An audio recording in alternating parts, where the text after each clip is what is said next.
नमस्कार। आज हम श्रीमद् भगवत गीता का पाठ करेंगे। आज हम पहले अध्याय का पाठ करेंगे। पहले हम श्लोक का पाठ करेंगे, उसके बाद उसका हिंदी रूपांतर का पाठ करेंगे। आज हम पहला अध्याय का पाठ करते हैं। श्री कृष्ण भगवान की जय। अथ प्रथमो अध्याय। धृतराष्ट्रोवाच। श्लोक संख्या 1। धर्म क्षेत्रे कुरुक्षेत्रे समवेतायुयुत्सव मामका पांडवाश्चैव किम कुर्वत संजय। धृतराष्ट्र बोले, हे संजय, धर्म भूमि कुरुक्षेत्र में एकत्रित युद्ध की इच्छा वाले मेरे और पांडु के पुत्रों ने क्या किया। संजय उवाच। श्लोक संख्या 2। दृष्ट्वा तु पांडवानीकं व्यूढ़ं दुर्योधनस्तदा आचार्यमुपसंगम्य राजा वचनम ब्रवीत। संजय बोले, उस समय राजा दुर्योधन ने व्यूह रचना युक्त पांडवों की सेना को देखकर और द्रोणाचार्य के पास जाकर यह वचन कहा। श्लोक संख्या 3। पश्येतां पांडुपुत्राणाम् आचार्य महतिं चमूं व्यूढ़ां द्रुपद पुत्रेण तव शिष्येन धीमता।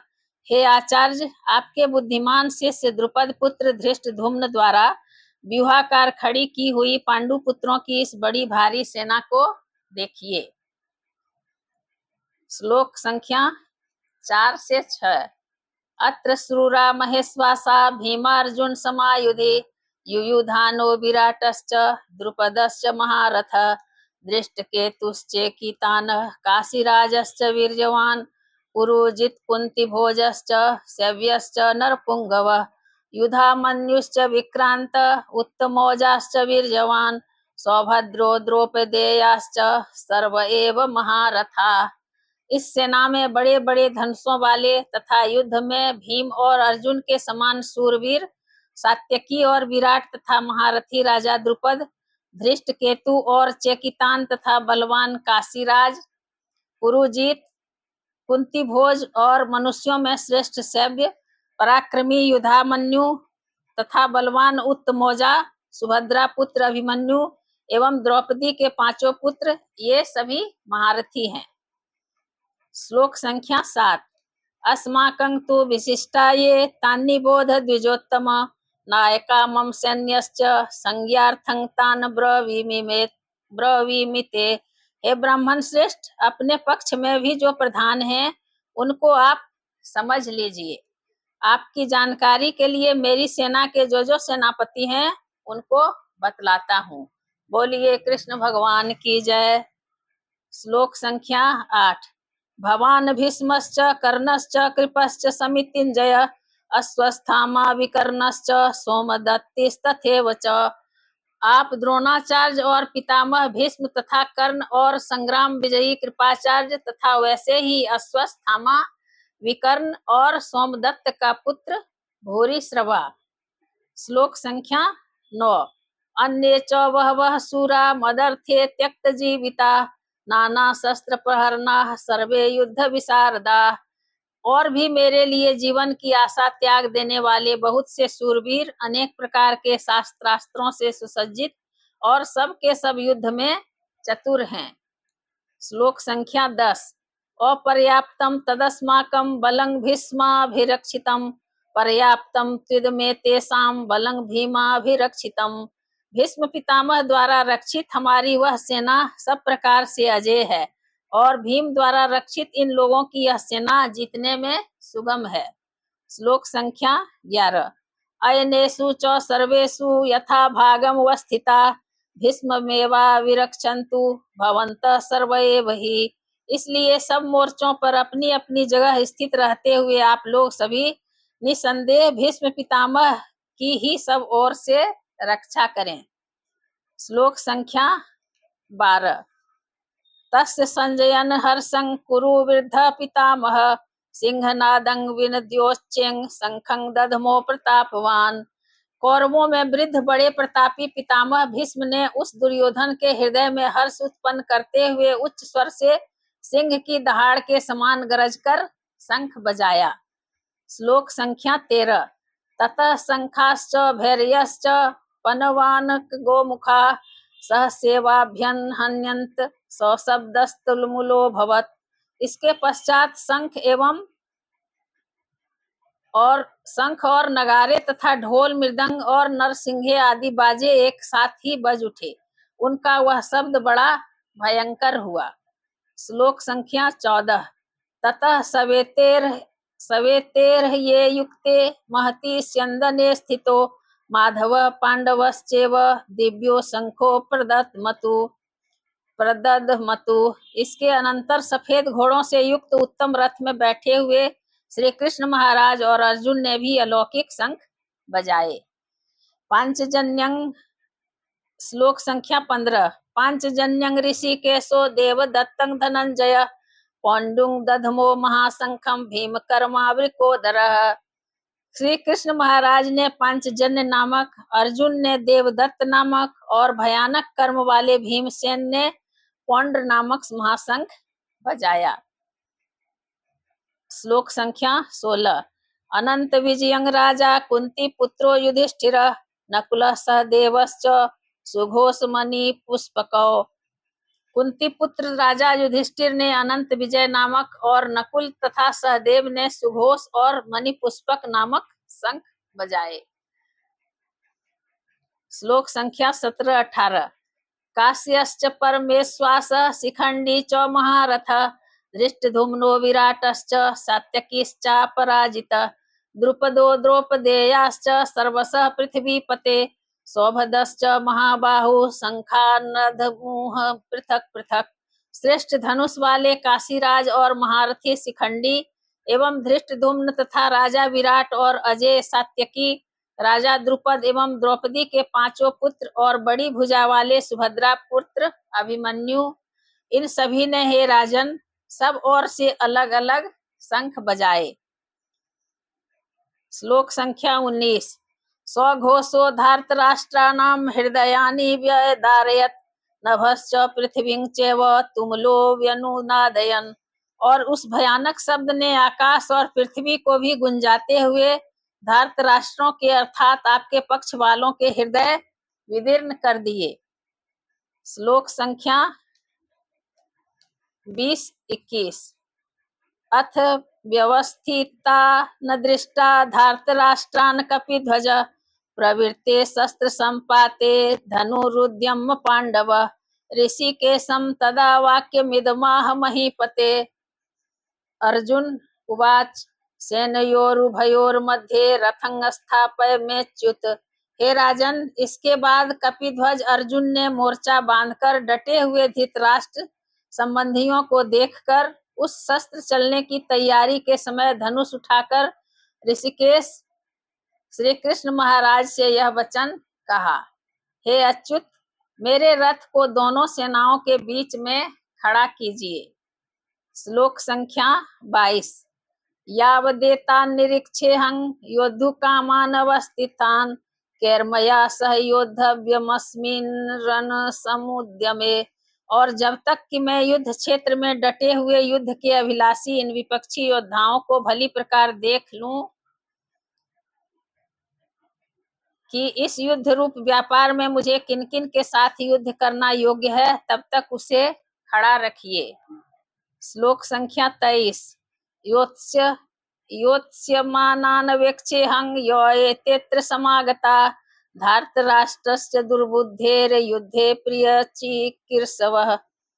दुर्बुद्धि दुर्योधन का युद्ध में हित चाहने वाले जो ये राजा लोग इस सेना में आए हैं, इन युद्ध करने वालों को मैं देखूंगा। संजय उवाच। श्लोक संख्या 24-25। एवं मुक्तो ऋषिकेशो गुडाकेशेन भारत सेनयोरुभयोर्मध्ये स्थापयित्वा रथोत्तमम् भीष्मद्रोण प्रमुखतः सर्वेषां च महीक्षिताम् उवाच पार्थ पश्येतान् समवेतान् कुरुनिति। संजय बोले, हे धृतराष्ट्र, अर्जुन द्वारा इस प्रकार कहे हुए महाराज श्री कृष्णचंद्र ने दोनों सेनाओं के बीच में भीष्म और द्रोणाचार्य के सामने तथा संपूर्ण राजाओं के सामने उत्तम रथ को खड़ा करके इस प्रकार कहा कि हे पार्थ, युद्ध के लिए जुटे हुए इन कौरवों को देखो। श्लोक संख्या 26 और 27। तत्र पश्यति स्थितान् पार्थ पितॄनथ पिता महान् आचार्यन् मातुलान् भ्रान्तिन् पुत्रान् पौत्रान् सखीस्तथा स्वसुरनासुरहृदश्चैव सेनयोरुभयोरपि। इसके बाद प्रथापुत्र अर्जुन ने उन दोनों ही सेनाओं में स्थित ताऊ चाचों को, दादों परदादों को, गुरुओं को, मामाओं को, भाइयों को, पुत्रों को, पौत्रों को तथा मित्रों को, ससुरों को और सुहृदों को देखा।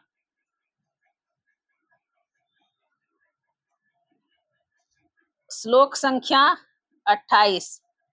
तान् समीक्ष्य स कौन्तेय सर्वान् बन्धून् वस्थितान् कृपया परयाविष्टो विषीदन्निदमब्रीवीत्। उन उपस्थित संपूर्ण बंधुओं को देखकर वे कुंती पुत्र अर्जुन अत्यंत करुणा से युक्त होकर शोक करते हुए यह वचन बोले।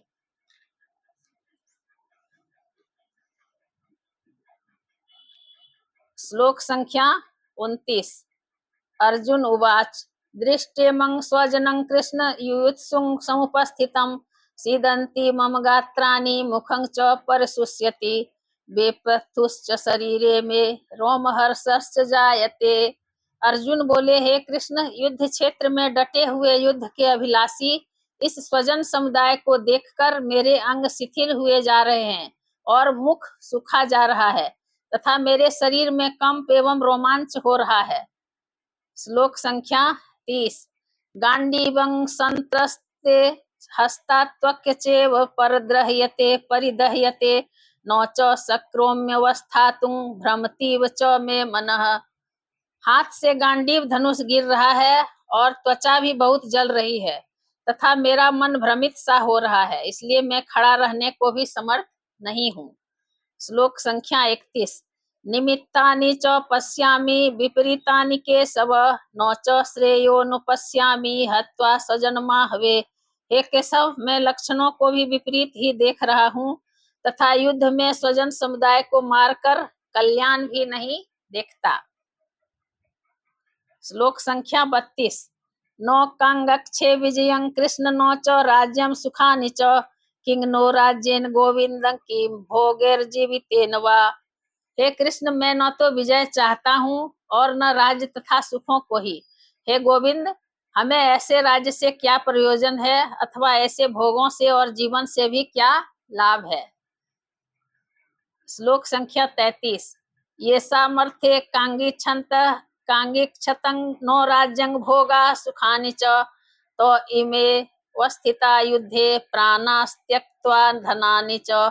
हमें जिनके लिए राज्य भोग और सुखादि अभिष्ट हैं वे ही ये सब धन और जीवन की आशा को त्याग कर युद्ध में खड़े हैं। श्लोक संख्या 34। आचार्या पितर पुत्रास्तथैव च पितामहा मातुला स्वसुरा पौत्रा श्याला संबंधिनस्तथा। गुरुजन, ताऊ, चाचे, लड़के और उसी प्रकार दादे, मामे, ससुर, पौत्र, साले तथा और भी संबंधी लोग हैं। श्लोक संख्या 35। एतान् हन्तुमिच्छामि घनतोऽपि मधुसूदन अपि त्रैलोक्य राज्यस्य हेतोः किं नु मही कृते। हे मधुसूदन, मुझे मारने पर भी अथवा तीनों लोकों के राज्य के लिए भी मैं इन सबको मारना नहीं चाहता, फिर पृथ्वी के लिए तो कहना ही क्या है। श्लोक संख्या 36। निहत्य धार्तराष्ट्रान् का प्रीति स्यात् जनार्दन पापमेवाश्रयेदस्मान् हत्वेतानाततायिन। हे जनार्दन, धृतराष्ट्र के पुत्रों को मारकर हमें क्या प्रसन्नता होगी, इन आतताइयों को मारकर तो हमें पाप ही लगेगा। श्लोक संख्या 37। तस्मान्नार्हा वयं हन्तुं धार्तराष्ट्रान् स्वबान्धवान् स्वजनं हि कथं हत्वा सुखिनः स्याम माधव। अतएव हे माधव, अपने ही बांधव धृतराष्ट्र के पुत्रों को मारने के लिए हम योग्य नहीं हैं, क्योंकि अपने ही कुटुंब को मारकर हम कैसे सुखी होंगे। श्लोक संख्या 38 और 39। यद्यप्येते न पश्यन्ति लोभोपहत चेतसः कुलक्षय कृतं दोषं मित्रद्रोहे च मित्रद्रोहे च पातकम् कथं नोग्रेयमस्माभिः पापादमस्मानि वर्तितुम् कुलक्षय कृतं दोषं प्रपश्यद्भिः जनार्दन। यद्यपि लोभ से भ्रष्ट चित्त हुए ये लोग कुल के नाश से उत्पन्न दोष को और मित्रों से विरोध करने में पाप को नहीं देखते, तो भी हे जनार्दन, कुल के नाश से उत्पन्न दोष को जानने वाले हम लोगों को इस पाप से हटने के लिए क्यों नहीं विचार करना चाहिए। श्लोक संख्या 40। कुलक्षये प्रणश्यन्ति कुलधर्मा सनातना धर्मे नष्टे कुलं कृतस्नं धर्मोऽभिभवत्युत। कुल के नाश से सनातन कुल धर्म नष्ट हो जाते हैं, धर्म के नाश हो जाने पर संपूर्ण कुल में पाप भी बहुत फैल जाता है। बोलिए कृष्ण भगवान की जय। श्लोक संख्या 41। अधर्माभिभवात् कृष्ण प्रदुष्यन्ति कुलस्त्रिय स्त्रीषु दृष्टासु वार्ष्णेय जायते वर्ण संकर।